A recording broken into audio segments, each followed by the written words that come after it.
basic programming. Kiko basic programming tá? Um, boting, por ejemplo, boting website, lo cual no se llama website. Quando página com boting potreaje, boting texto, pero no te meterá un website. Naturalmente, lo cual você sim aqui, vou botar um website com ele, pero nós também fomos em parte de para uma aplicação.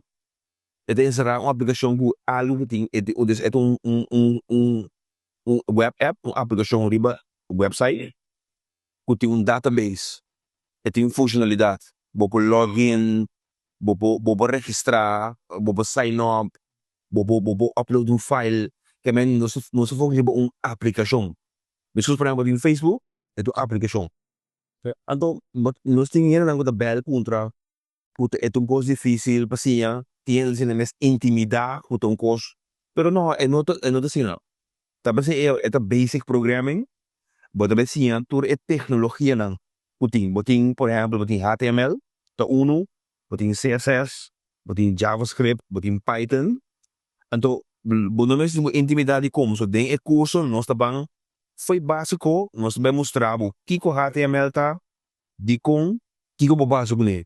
Mesmo com CSS, JavaScript, Python, e também as pessoas me Django. Ora, para cabecinha, tudo isso aqui não, nós também põe na junta, nós também mostramos como da criar uma aplicação.